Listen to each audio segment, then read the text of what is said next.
A 3 a.m. warning directed at Iran in a sudden economic stranglehold on Venezuela. Most analysts see two separate headlines. I see one single synchronized signal.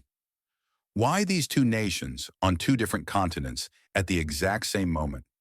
If you think this is just about oil prices or election cycles, you're missing the bigger picture.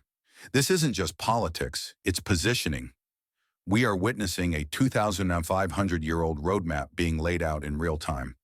Before we look at the missiles, we need to decode the signal. Iran is currently under a level of pressure we haven't seen in our lifetime. Their economy isn't just struggling, it is in a total, unprecedented freefall. The Iranian rial has plummeted, losing nearly 40% of its value in a single season. Think about what that does to a society. Inflation has turned basic necessities into luxury goods that ordinary citizens can no longer afford. We saw the shopkeepers in Tehran's Grand Bazaar, the very merchants who have been the heartbeat of the Iranian economy for generations, close their stalls and walk into the streets in protest. And it didn't stop there. Within days, protests erupted in 27 different cities across the nation. This wasn't just one group with a single grievance. Students, truckers, bus drivers, and factory workers all joined in. This was a nation fracturing from the inside out. But here is what made the regime's situation even more desperate, and this connects directly to the actions of the Trump administration. Iran had just emerged from a 12-day military confrontation with Israel. Their proxy forces had been hit hard. The regime that survives by projecting strength throughout the Middle East was suddenly exposed, looking vulnerable on the battlefield and vulnerable in their own streets. The regime was cornered, pressured from the outside, and crumbling from within. And that is exactly when President Trump issued a warning that sent shockwaves through the global community. Just before 3 a.m. Eastern Time, while most of the world was asleep, a direct message was posted to Iran's leadership. The language used was unlike anything we typically see in the world of diplomatic communications. It said, "The United States of America is locked and loaded and ready to go." Locked and loaded. I need you to understand the weight of those specific words because this is absolutely crucial to the prophetic significance of this moment. In the world of diplomacy, carefully worded policy statements always leave a back door, a way to negotiate, to hedge, or to retreat without losing face. But locked and loaded is military reality. It means the safety is off. It means the coordinates are set. It means the trigger is prepared to be pulled. This isn't diplomatic speech, it is the language of imminent action. And Trump directed this specific language at the nation explicitly named in Ezekiel's end times prophecy. But many of you are asking, why? Why would a conflict in the Middle East pull the rest of the world toward the brink of a global explosion? This connects directly to a mystery found in Ezekiel chapter 38. The prophet describes an ancient vision of a hook in the jaws of the nations. Think about this image. Theology explains that the great powers of the North, what we recognize today as Russia and its allies, will be pulled into a massive coalition against Israel, not because they are looking for a war, but because they have no other choice. Look at the reality of 2026. When the United States tightens the economic noose around Iran and Venezuela simultaneously, it creates a survival crisis. By isolating these regimes, the West is inadvertently welding them into a desperate unified front with Russia and China. This is the modern hook. The economic sanctions and political isolation don't make the threat vanish. They force these powers into a corner where their only path to survival is a unified alliance. We are witnessing the very positioning described 2,500 years ago. Every tweet, every sanction, and every military deployment is a tug on that hook, pulling the coalition of Gog and Magog into their final formation. This wasn't an isolated statement, it was a total posture. Iran did not back down. Their leadership fired back, threatening chaos across the entire region and the destruction of American interests. This is not de-escalation. This is doubling down. This is the ratcheting of tension at a prophetic fault line. Israel is engaged. Regional alliances are shifting. The entire Middle East is pressurizing, and nations are being forced to choose sides. We are currently in the rumor phase Jesus described. Wars and rumors of wars. You can feel it. The space between the rumor and the reality is shrinking. The contractions are coming closer together. But to understand why this positioning is happening now, we have to look beyond Persia. We have to see how this same pressure is being applied thousands of miles away and in a place most people think is disconnected from the Bible entirely.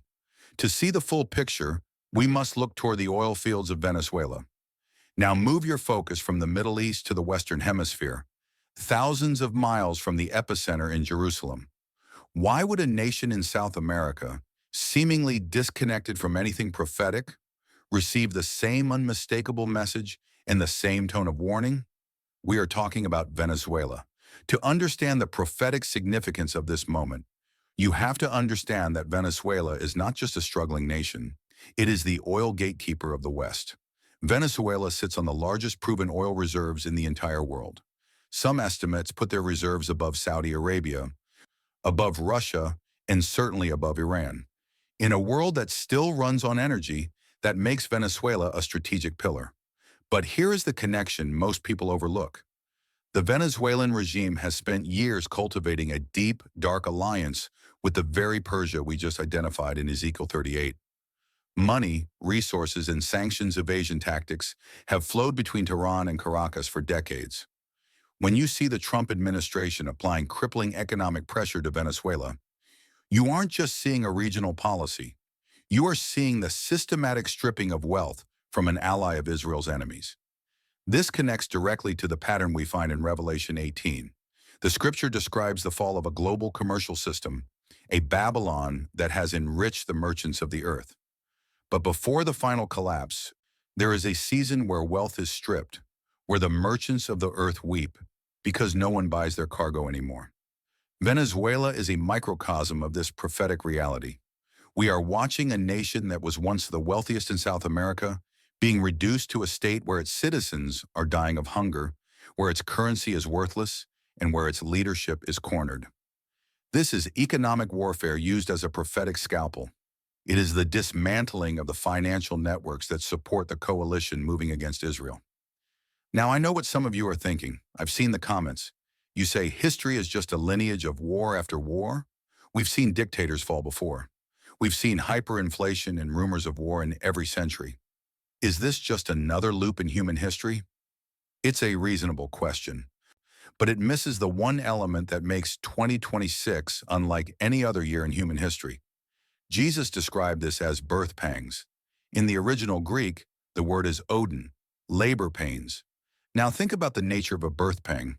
A woman in labor doesn't experience a new kind of pain. She experiences a pain that increases in frequency and intensity until the delivery is unavoidable. Skeptics will say, we've had wars before. Yes, but we haven't seen them stacking simultaneously like this. In the past, these crises were sequential. One would resolve before the next emerged. But today, look at the convergence. We have a restored nation of Israel for the first time in 2 millennia. We have the technology to monitor every transaction on the planet in real time. And we have the simultaneous pressurization of Iran, Venezuela, and the Middle East all occurring in the same season, under the same administration, with the same urgent tone. This is the simultaneous convergence the prophets warned about. If you view history as a loop, you'll stay asleep. But if you see it as a pregnancy, you realize the contractions are coming closer together because the delivery is at the door. We are no longer in a season of sequential events. We are in a season of compression. The space between the rumor and the war is shrinking to nothing. The economic collapse in Venezuela and the military standoff in Iran are not two separate stories. They are two labor pains happening at the exact same moment. This isn't a loop, it's a destination. And the fact that we are seeing these nations, named or implied in ancient texts, all reaching a breaking point simultaneously should stop every believer in their tracks. But as intense as the military and economic pressure is, there is something else happening in the Middle East that is even more significant. While the world watches the threats and the sanctions, a new framework is being built in the shadows. A framework that isn't about war, but about a very specific kind of peace. To see where this is truly heading, we have to look at the infrastructure of the Abraham Accords and the prize that everyone is waiting for. Saudi Arabia. While the world is distracted by the noise of military threats and economic sanctions, Something much quieter, and arguably more significant, is happening behind closed doors. We are witnessing the construction of a diplomatic infrastructure that the Middle East has never seen in its modern history. This is not just a collection of peace treaties. This is the assembly of a regional framework. This is the realignment of the ancient world. I need you to see the pattern that is emerging. For 70 years, the Arab world stood in a unified, ironclad consensus against the State of Israel. No recognition, no negotiation, no peace. That consensus didn't just bend, it shattered. In 2020, we saw the birth of the Abraham Accords. Suddenly, the United Arab Emirates, Bahrain, Sudan, and Morocco, nations that had technically been at war with the Jewish state for decades, established diplomatic relations, opened trade routes, and began security cooperation. But I need you to think critically about why this is happening now. These Sunni Arab nations aren't aligning with Israel because of a sudden change of heart. They are moving because they fear the Persian state even more than they ever opposed the Jewish state. This is a marriage of necessity against a common threat, and this connects directly to the prophetic framework we find in the book of Daniel. In Daniel 9:27, the scripture speaks of a figure who will confirm a covenant with many for 1 week. I want you to focus on that specific phrase, with many. This isn't described as a simple bilateral treaty between two countries. It is described as a multilateral agreement, a regional framework, a structure that binds multiple nations together under a single umbrella of security and commerce. Now look at what is being built right now. The Abraham Accords aren't just about embassies. They are about economic integration, shared intelligence, and a unified defense against Iran. This is the infrastructure for a covenant with many.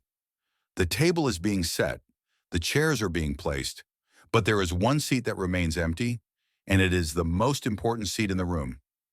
Saudi Arabia is the prize.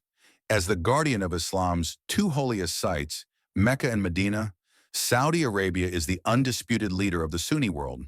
Their recognition of Israel would be the final, decisive blow to the old consensus. And every signal coming out of Riyadh tells us that we are closer to that moment than at any point in history. We see Saudi Crown Prince Mohammed bin Salman engaging in back-channel negotiations. We see Saudi airspace opening to Israeli flights. We see a framework for a deal being constructed in real time. Some of you have pointed out that this looks like standard statecraft. You say this is just the CIA, the State Department, or the intelligence community playing a high-stakes game of chess to secure American interests. And you are right, it is statecraft. It is the work of diplomats and intelligence officers. But I need you to understand this. Statecraft is the mechanism through which prophecy is fulfilled.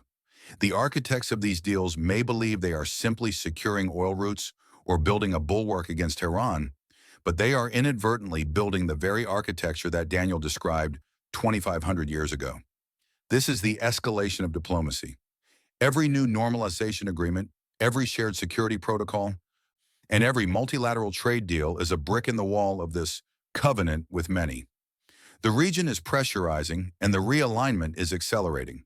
The framework of regional cooperation that didn't exist a decade ago is now the dominant reality of the Middle East.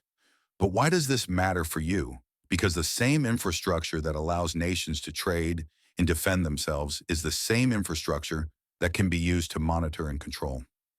As this regional covenant takes shape, it is being merged with a level of technology that was unimaginable to previous generations.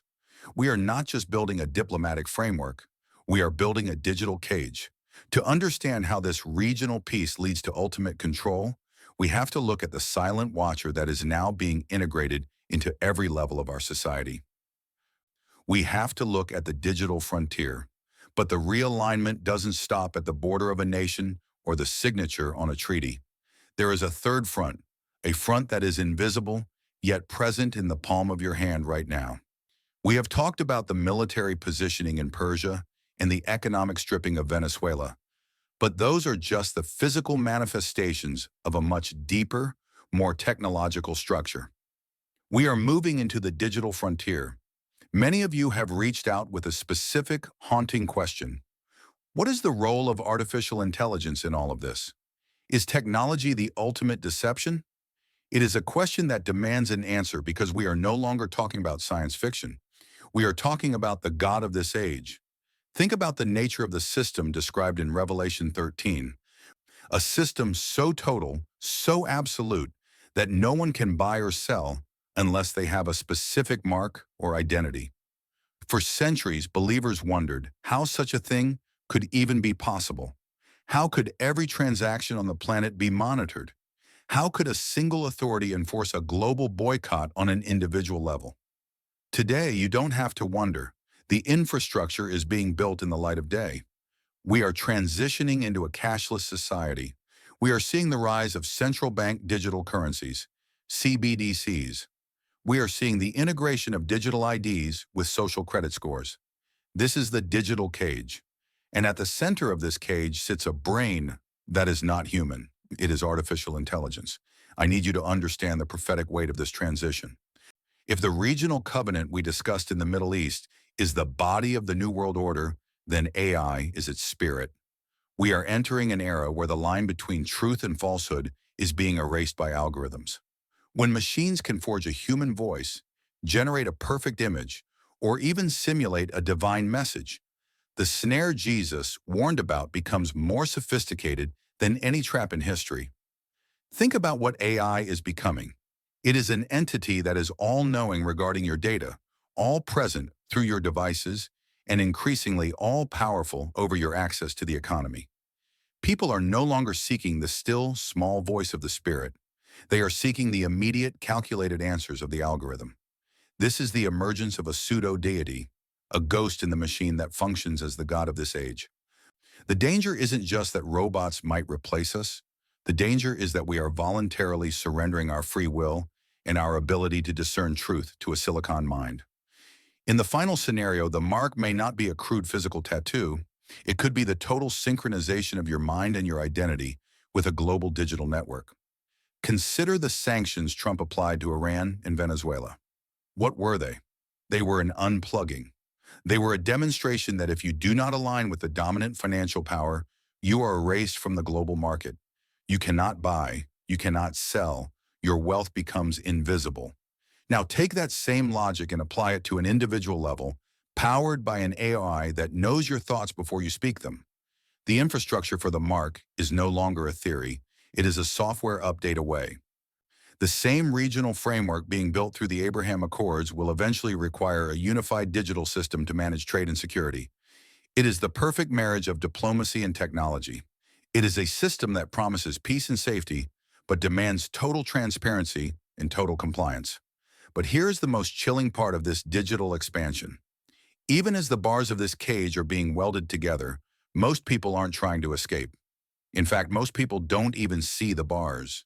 They are looking at the headlines of wars and rumors of wars, yet they are completely blind to the trap being set around their own lives. Why is it that we can see the signs in the Middle East and the crises in South America, yet we remain paralyzed when it comes to our own hearts? Why do we choose to sleep when the storm is already here? To understand this paralysis, this numbness of the masses, we have to look at a psychological phenomenon that is perhaps the greatest weapon of the enemy. We have to examine the normalcy bias.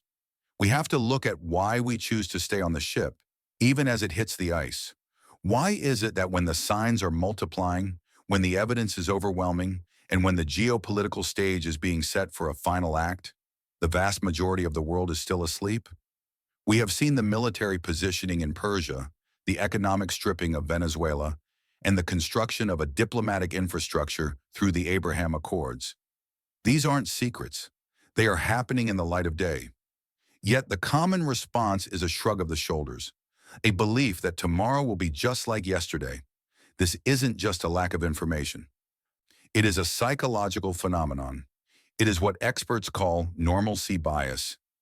I need you to understand what this means because this bias is the greatest weapon the enemy uses to keep you paralyzed in the middle of the storm. Normalcy bias is a mental state that causes people to underestimate the possibility or the impact of a disaster. It is a defense mechanism of the brain. When faced with a threat so large or so unprecedented that it shatters our worldview, the brain chooses to filter it out. It forces us to believe that since a global catastrophe has never happened in our lifetime, it simply cannot happen now. Think about this. It is the arrogance of the intellect. We believe our modern systems, our technology, and our sophisticated diplomacy have somehow outgrown the ancient warnings. We hear about wars and rumors of wars, and the brain immediately responds, "Oh, there have always been wars. This is just another cycle."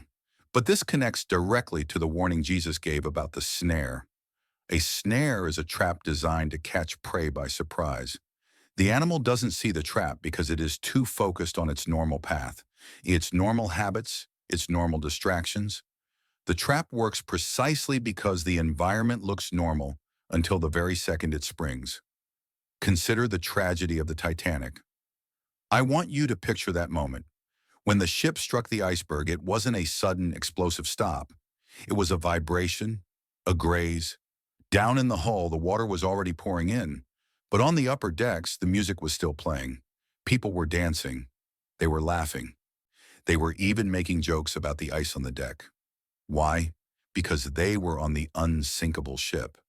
Their normalcy bias told them that even if there was an accident, the system would hold. The luxury, the lights, and the music provided a false sense of security that blinded them to the reality of the freezing water rising beneath their feet. By the time they realized the ship was actually going down, the lifeboats were already gone. We are living in a Titanic moment. The geopolitical icebergs are hitting the hull of our civilization right now. The tweet at 3 a.m. about being locked and loaded was a vibration. The economic collapse of a South American oil giant was a vibration. The digital integration of our lives through AI is water pouring into the lower decks. But on the surface, the music of social media, entertainment, and the pursuit of the cares of this life is playing louder than ever. We choose to stay on the ship because we trust the normal more than we trust the word. We look at the birth pang pattern and we dismiss it as a loop. We see the alignment of nations named in Ezekiel 38 and we call it coincidence. We see the infrastructure for a regional covenant being built and we call it progress. But I need you to understand, the music is about to stop. The normalcy bias is the ultimate anesthetic. It numbs your spiritual perception. It makes you comfortable when you should be watchful. It makes you accumulate things that won't matter when the snare springs.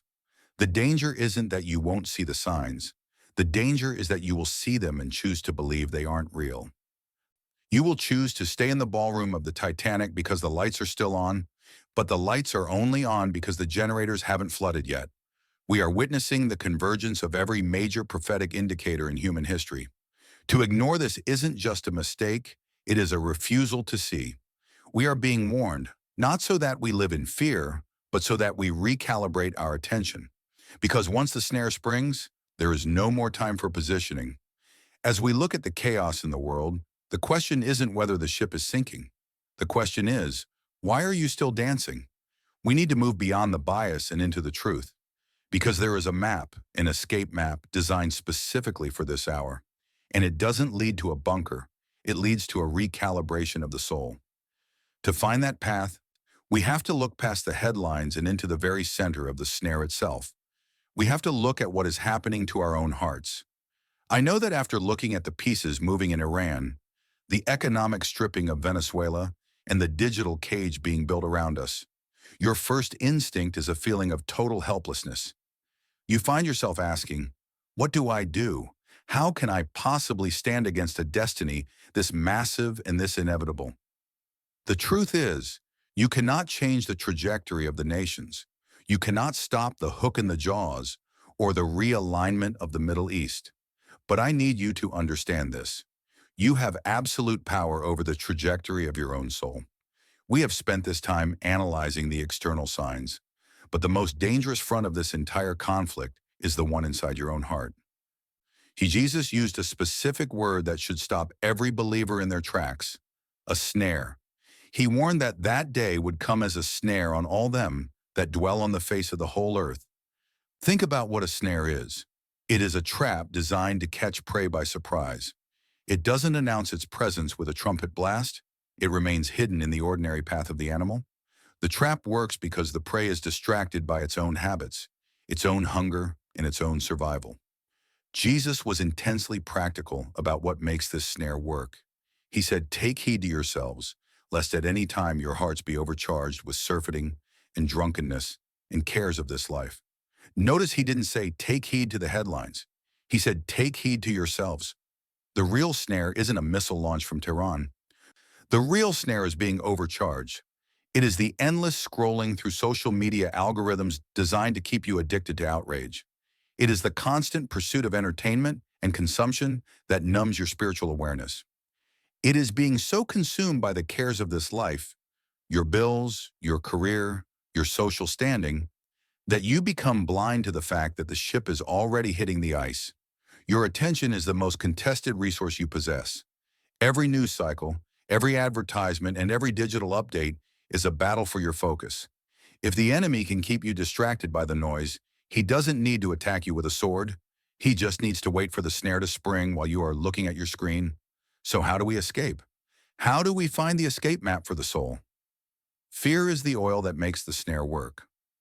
If you are paralyzed by the headlines, you have already been caught. The first step in your escape is an attention revolution. You must intentionally recalibrate your focus.